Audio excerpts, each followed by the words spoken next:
नमस्कार दोस्तों, स्वागत है आपके मेरे YouTube चैनल सागर सैनी में। और आज हम बात करने जा रहे हैं इजराइल और फिलिस्तीन से जुड़े मुद्दों के बारे में। तो चलिए शुरू करते हैं आज का वीडियो। यरूशलेम में हुई झड़पों में अब तक 200 से अधिक फिलिस्तीनी और 20 इजरायली पुलिसकर्मी घायल हो चुके हैं। इजराइल और फिलिस्तीन के बीच दशकों से यह संघर्ष चलता आ रहा है। यह 100 सालों से भी पुराना मुद्दा है। पहले विश्व युद्ध में उस्मानिया सल्तनत की हार के बाद मध्य पूर्व में फिलिस्तीन के नाम से पहचाने जाने वाले हिस्से को ब्रिटेन ने अपने कब्जे में ले लिया था।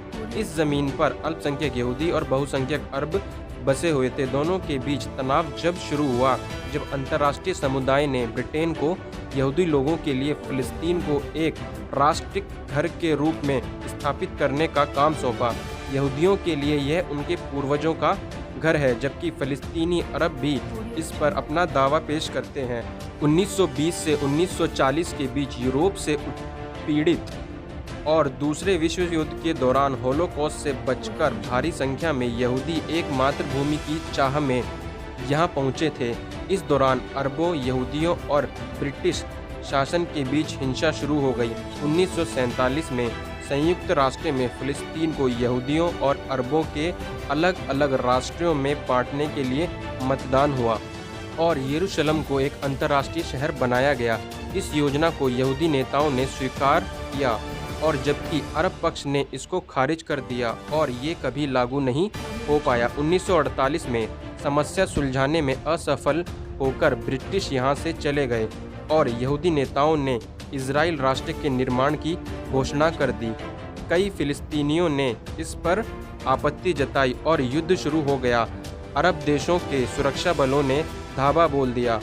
लाखों फिलिस्तीनियों को अपने घरों से भागना पड़ा या उनको उनके घरों से जबरन निकाल दिया गया। उन्होंने अल नकबा या तबाही कहा। बाद के वर्षों में जब संघर्ष विराम लागू हुआ तब तक इजराइल ज़्यादातर क्षेत्र को अपने कब्जे में ले चुका था। जॉर्डन के कब्जे वाली ज़मीन को वेस्ट बैंक और मिस्र के कब्जे वाली जगह को गाज़ा के नाम से जाना गया और वहीं यरूशलेम को पश्चिम में इजरायली सुरक्षा बलों और पूर्व में जॉर्डन के सुरक्षा बलों के बीच बांट दिया गया। इसे लेकर कोई शांति समझौता नहीं था, तो इस पर आने वाले समय में और युद्ध और लड़ाइयाँ लड़ी गईं। 1967 में अगला युद्ध लड़ा गया जिसमें इजराइल ने पूर्वी यरूशलेम और वेस्ट बैंक पर कब्जा कर लिया। यही नहीं, सीरिया के गोलन हाइट्स, गाजा और मिस्र के सिनाई प्रांत पर अपना कब्जा कर लिया।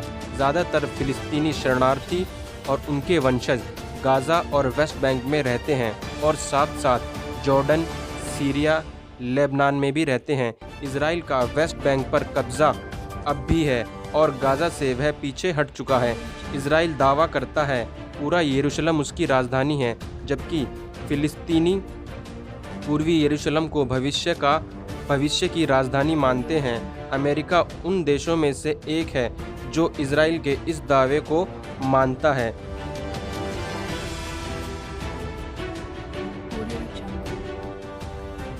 बीते 50 वर्षों में इजराइल ने इन इलाकों में कई बस्तियां बसा दी हैं जहां पर 6 लाख से ज़्यादा यहूदी रहते हैं, जबकि फिलिस्तीनी कहते हैं यह बस्तियां अंतर्राष्ट्रीय कानूनों के अनुसार अवैध हैं और शांति में बाधा हैं, जबकि इजराइल इस दावे को खारिज करता है। पूर्वी यरूशलेम, गाजा और वेस्ट बैंक में इजराइलियों और फिलिस्तीनियों के बीच तनाव चरम पर है। गाजा पर इस समय हमास का नियंत्रण है और उसने इजराइल से कई बार लड़ाई लड़ी है। इस साल रमज़ान यानी अप्रैल के मध्य में परिस्थितियां तेज़ी से बदलना शुरू हो गईं और 7 मई जिस दिन रमज़ान महीने का आखिरी शुक्रवार था, उस रात पुलिस और फिलिस्तीनियों के बीच झड़पें हुईं। इजरायली और फिलिस्तीनियों के बीच ऐसे कई मुद्दे हैं जिन पर वह कभी सहमत नहीं हो सकते।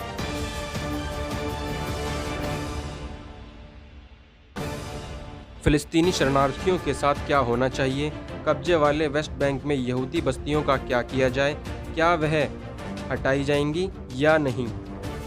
इसके अलावा यरूशलेम को दोनों पक्षों में बांटेंगे और क्या फिलिस्तीनी राष्ट्र इजराइल के साथ बनाया जाएगा? ऐसे बहुत से सवाल हैं जिनका जवाब तलाश पाना बहुत मुश्किल है।